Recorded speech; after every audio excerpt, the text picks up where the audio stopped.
L'histoire est censée être une ligne droite nous reliant dans le présent au passé lointain, nous aidant à relier les événements passés. Cependant, les scientifiques viennent de découvrir qu'il existe un immense vide ou manque de large pan de l'histoire de l'univers. Pourquoi cela se produit-il et qu'est-ce que cela signifie pour notre existence aujourd'hui? Les humains ont un lien profond avec le passé, donc l'histoire est très importante pour nous. En conséquence, les scientifiques consacrent beaucoup de temps et de ressources à découvrir ce qui s'est passé dans le passé et comment les événements passés façonnent nos réalités. Parfois, cependant, ce qu'ils découvrent sur le passé est choquant, surtout lorsqu'ils rencontrent des parties du passé qui ne leur sont pas familières et qu'ils ne peuvent pas comprendre. Certains de ces cas sont d'énormes morceaux de l'histoire de l'univers qui ne peuvent être expliqués par aucune méthode moderne. Fait intéressant, la Terre elle-même manque dans certaines parties de son histoire et c'est l'un des mystères les plus profonds que nous connaissions. C'est comme si votre professeur de lycée effaçait le tableau noir et perdait toutes les informations pour toujours, elles ne seraient jamais récupérées. C'est ce qu'on appelle la grande discordance.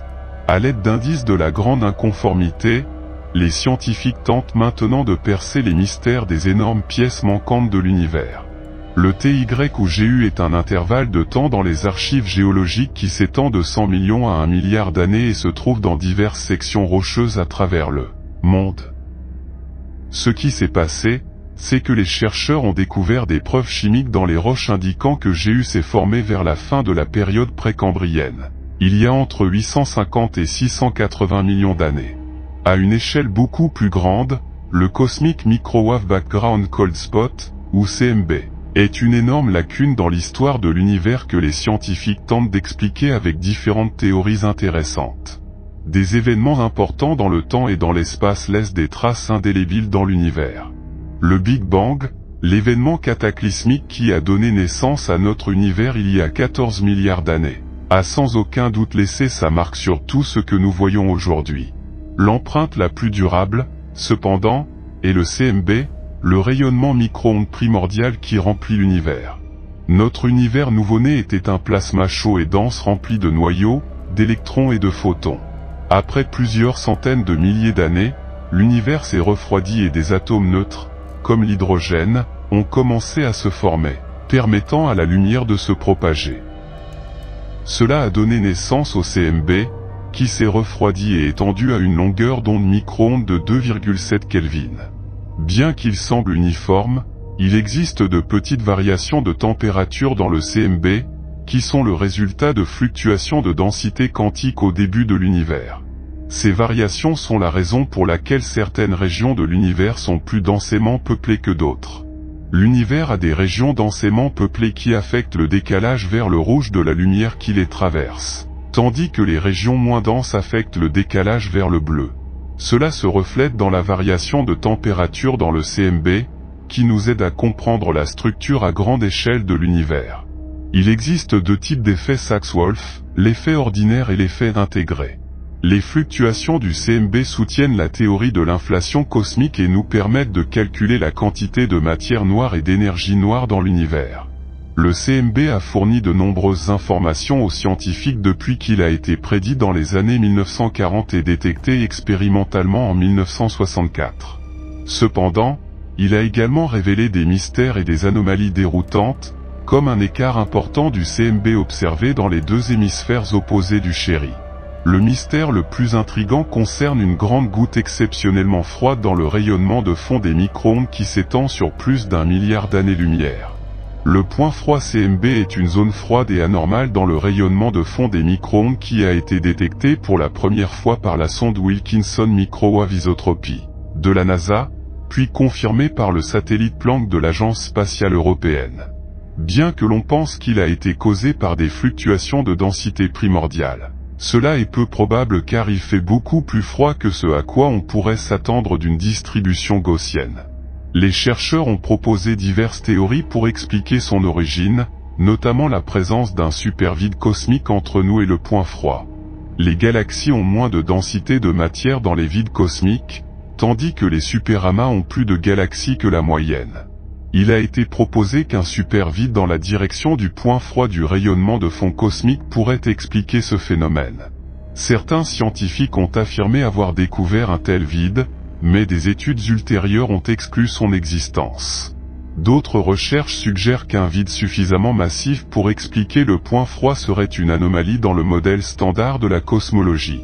Une équipe d'astronomes a identifié une seule grande structure dans la région mesurant 1,8 milliard d'années-lumière de diamètre. Un super vide relativement proche a été découvert à l'aide d'observations optiques et infrarouges, ce qui pourrait expliquer le point froid du rayonnement de fond cosmique. Les supervides et les superamas ont un impact sur les photons du CMB. Les photons traversant un superamas deviennent plus chauds et ceux traversant un supervide se refroidissent. Il a été constaté que même ce grand supervide n'explique pas entièrement la chute de température du point froid du CMB. Une étude a utilisé des données spectroscopiques pour étudier le décalage vers le rouge des galaxies dans la ligne de visée du point froid. Les chercheurs ont effectué une mesure de contrôle et ont trouvé 3 vides et peut-être un 4e, mais ceci n'était pas assez grand pour expliquer le point froid. Ils ont conclu que le point froid était très probablement causé par des fluctuations de densité primordiale, plutôt que par des vides. Il a été proposé que le mouvement inhabituel des galaxies dans la région puisse être responsable du point froid, et une étude a révélé que 19 galaxies naines manquaient de matière noire, suggérant que leur manque de matière noire n'était pas causé par des interactions avec d'autres galaxies. Les galaxies naines peuvent affecter d'autres études qui dépendent de la matière noire, et si cela s'applique également au point froid du CMB sera étudié. Différentes théories ont été proposées pour expliquer cette tâche, mais davantage d'observations sont nécessaires pour les valider. Les observations cosmologiques, telles que les supernovas de type 1A et les oscillations acoustiques du baryon, doivent être prises en compte pour étayer toute solution viable. Certaines études remettent en question nos hypothèses actuelles sur la théorie de l'inflation et l'univers plat, de sorte que davantage de recherches sont nécessaires pour comprendre ces résultats. Il a été proposé que le point froid dans le CMB pourrait être la preuve d'une collision entre des univers parallèles, selon la théorie du multivers. Cependant, des preuves supplémentaires et une cohérence avec d'autres observations cosmologiques sont nécessaires pour étayer cette affirmation. Les découvertes les plus récentes de l'équipe Planck n'ont ni confirmé ni infirmé cette possibilité. Pour améliorer notre compréhension de phénomènes inhabituels comme le point froid, nous avons besoin de nouvelles données provenant de télescopes sensibles et d'une meilleure compréhension de l'énergie noire et de la façon dont elle affecte l'évolution de notre univers. Les scientifiques ont confirmé l'existence d'un grand vide appelé le supervide Eridanu dans la toile cosmique, en utilisant les données du Dark Energy Survey. Ce vide pourrait être une cause possible du point froid, une anomalie du fond diffus cosmologique. La toile cosmique est constituée de galaxies, d'amas et de superamas qui sont attirés les uns par les autres par gravité et accélérés par l'énergie noire.